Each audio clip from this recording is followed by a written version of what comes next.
So let's begin by looking at how you can zoom in, zoom out, and move around the map. There is a slider bar that has a plus sign and a minus sign. The minus sign indicates zoom out. The plus indicates zoom in. And as I continue to zoom in, more detailed information appears. I will now click on the minus sign to zoom out.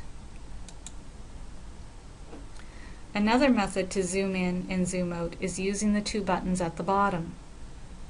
I'm going to select the zoom in button.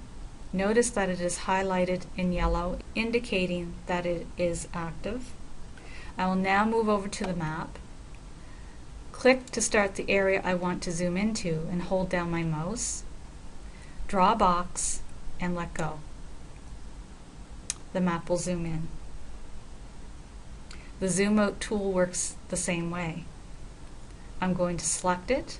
It's highlighted in yellow. I'll click and hold down my mouse. Draw a box and let go, and the map will zoom out. There is also something called the pan tool. This allows me to move around the map in any direction without changing the scale. Select pan. It is now active. I click on the map, hold down my mouse, and drag to move the map. Click, drag, and let go. There are also a series of arrow keys located at the top. The two arrows in the middle allow me to move to a previous extent or the next extent. For example, I'm going to click previous extent and it will take me to my last location. When I click next extent, it takes me back to where I started. These can be selected multiple times to areas I previously visited. The arrow keys at the top are pan tools. If I click the up arrow, it pans up. If I click to the right, it pans right.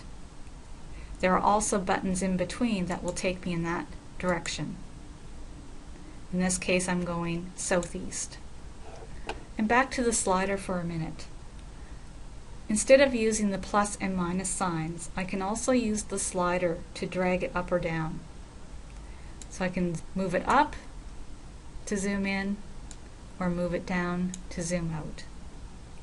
In some cases, I may zoom out too far.